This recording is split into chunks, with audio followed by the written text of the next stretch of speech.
Welcome to this channel again. So today I like to share with you something important if we want to really learn traditional Chinese martial arts. This is an information era, the time we live in. So there are many data we can get access. We can check into many things. And thus, this is no longer the era that people can make up things or copying without giving credits. For example, if you go Google on Tai Chi Chuan, then you will see a lot of this Tai Chi Chuan stuff is based on Taoist about 1,000 years ago in the Song Dynasty, Zhan Sanfeng.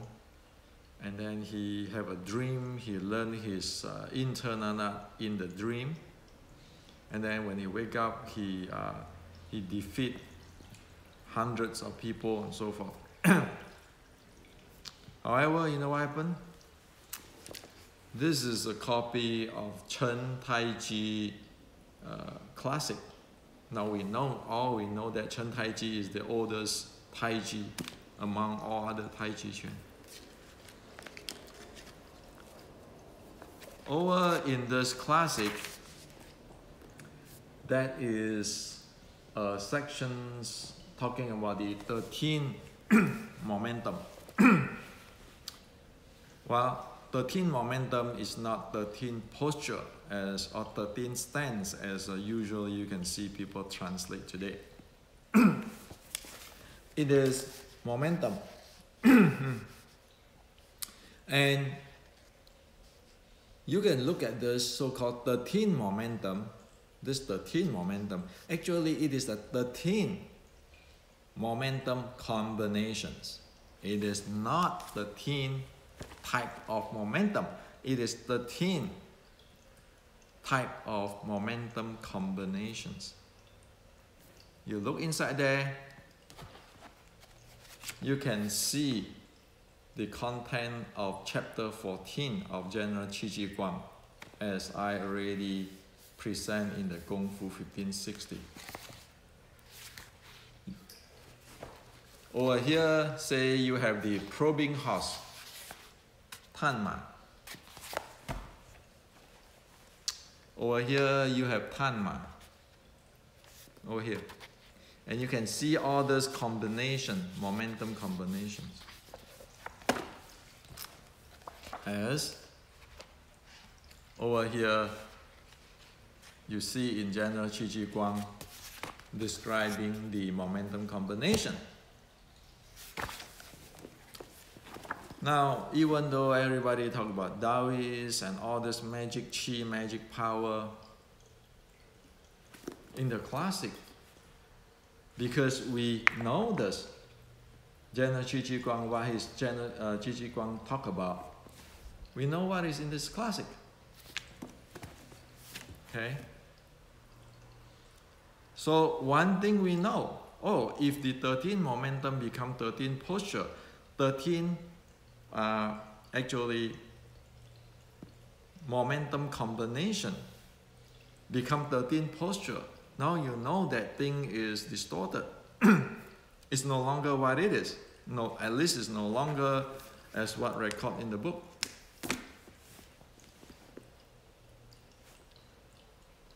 So you know that part is lost. So if you ask what is a Tai Chi as what we think today, magic, chi, power, jing, all this kind of stuff, no, it's not. Those chi, power, jing stuff is just ancient Chinese culture. The fighting part is in this momentum combinations as General Qi Ji Guang stuff. So if you go research deeper, you know that actually the Chen Tai Chi ancestor, when they developed they create their Chen Tai Chi, they are using General Qi Ji Guang's chapter 14 as a base. Now if you lose that chapter 14 base, then what does it turn into? Like, it turn into those magic chi and those kind of stuff. So here I don't even have my opinion. It just, I tell you whatever else in this books. Okay, and people can find out. Now, the General Qi Ji Guang chapter 14, why is it important? Well, I'm not the only guy who know this stuff. Even though I'm the guy who first put this in English.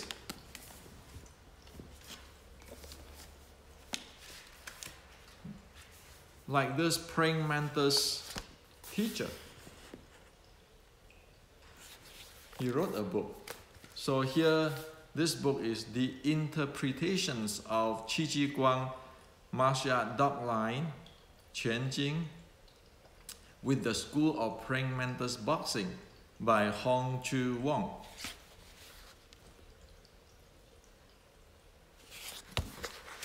Okay, so this is a book published a few years ago.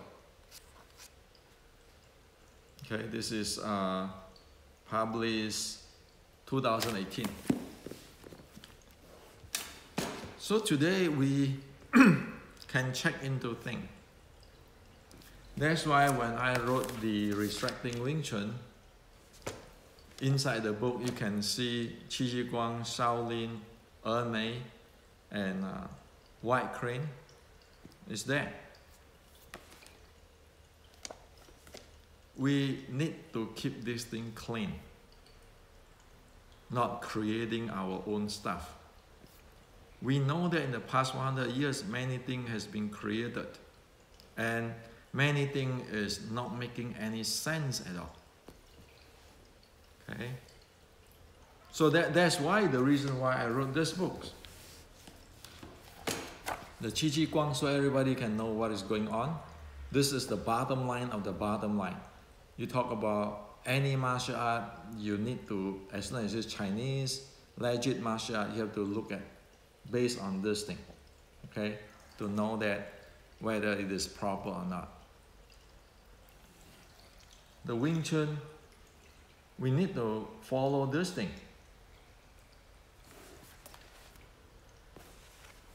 Or else, we really don't know what it is. Your opinion, my opinion, in the past 100 years, for Wing Chun, it's past 60, 80 years, it's like that. You see all things being created. And then you know that many of those things is violating General Qi Ji Guang's principle, which is using in the war, okay? Not making movie. So that is important. And if you look at like the Okinawan, they're all based on the Okinawan Bubishi. And so for the Chinese Kung Fu, you always have to base on Qi Ji Guang's Kung Fu, this chapter 14. As now it's available in the book now. So this is in Okinawan, this is for the Chinese Kung Fu. You cannot get out from this. Okay? Or else, it's like you're talking about this Tai Chi is created from this Song Dynasty, Zhan Sanfeng, the Taoists, and blah, blah, blah. I mean, come on. So that is very important. And traditional Chinese martial art, face it, we have a problem. Like, for example, in this Tai Chi classic, you can find the General Qi Ji Guang. But how many people in the world today credited General Qi Ji Guang? You know that from this classic, you know that they create things based on general Qi Qi Guang. But how many people give credits? Even to the worst, it go sidetrack to something else already, or Taoist, this magic Qi and power. Nobody talk about momentum, right? Or posture.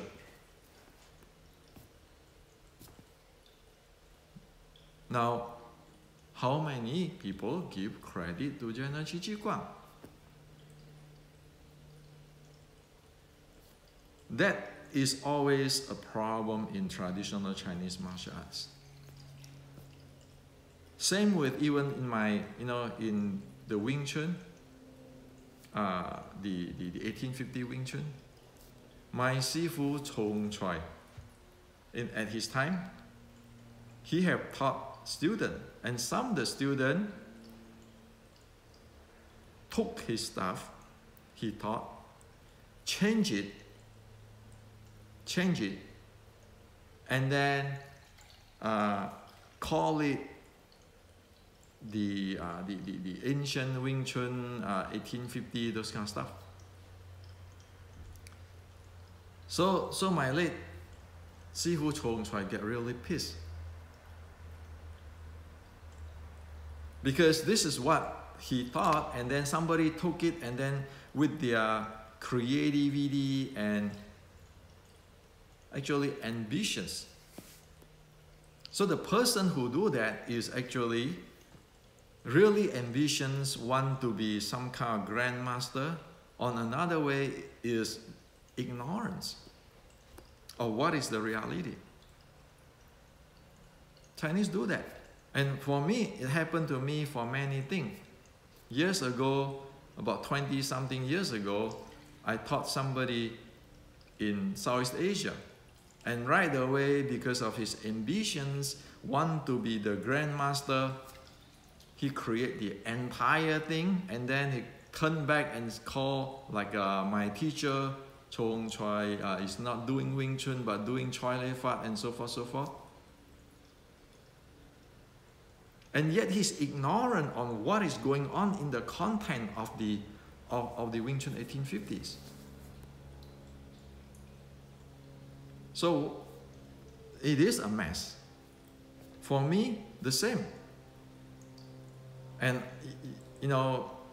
many of you guys will know that I'm really difficult to be with. If you read in the forum, Hendrik is really difficult to be with. So everybody, the big name in Wing Chun and so forth, don't want to be close to me, even they know me before. Why?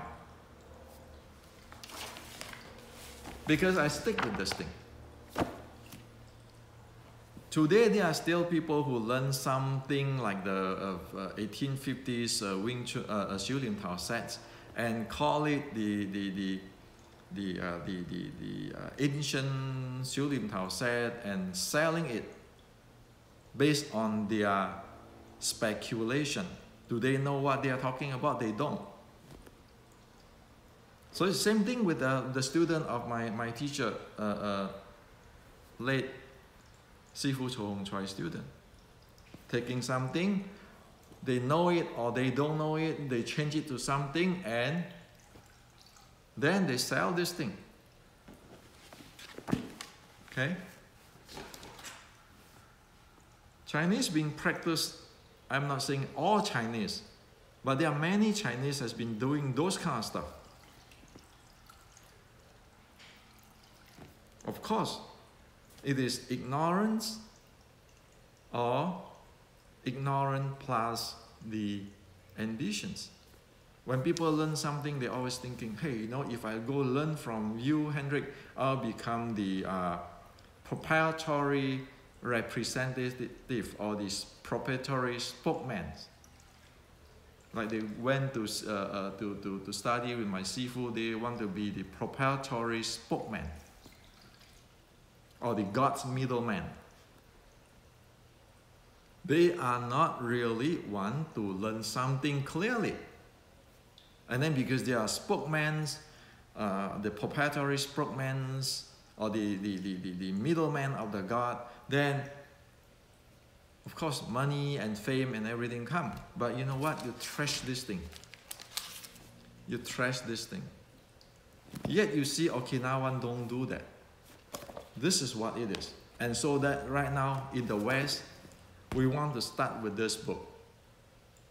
It's not about my book. It's chapter 14 of General Qi Ji Guang. Use that as the standard. Okay? And I'm being known that I am not a friendly guy to be with. Sure. If anybody who study with me being ignorant, that is no problem. Because ignorant can be educated. But ignorant with the ambitions, those are dead end. That's why I kick people out left and right. The bottom line is that one not only do not learn anything, but one create a mess out of the culture. And how many people will fall victims to those kind of stuff? Okay? So the bottom line is, it's okay to be ignorant. Or we never learn anything, we can be ignorant too. But that can solve education, by education. But if one guy have a heart of ambitions, and he is ignorant, and he think that he can see things his way, interpreting his way before even know what is going on, that is a dead end. In this era, you know those things cannot last. With the Xi Xiaodong and all the information we can get today, it is better for everybody to do things properly. And always I say, treat it studying like a university. You study calculus, you pay attention to the calculus. You study physics, you pay attention to the physics. It's not like, I want to be the middleman or spokesman of Sir Isaac Newton. So the goal is not to be the, to study physics so that one be able to really know physics. The goal is one to be the spokesman of Sir Isaac Newton. And many people who study Kung Fu is like that. They want to be the spokesmen of Newton, Sir Isaac Newton. They do not care if they actually learn the physics or not. That's that end. So all this without giving credit and ignorance plus ambitions, it kills the entire art. And it brings people to nowhere. It is very destructive. So this is what I like to share with you. When we study karate, Okinawan Bubishi, we need to read that. Chapter 14 is a must. It is equivalent in the position like the karate Bubishi. See, that's why I said, if you know this book, even the Taiji, you can read into what it is in the classic. And we know that even the praying mantis is a big system. They can link it up to General Qi Ji Guang. This is a new era. Wing Chun 1850s.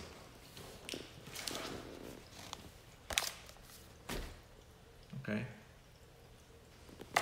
Clean and clear. So, if we study something, we study with a really pure and focused mind. Okay?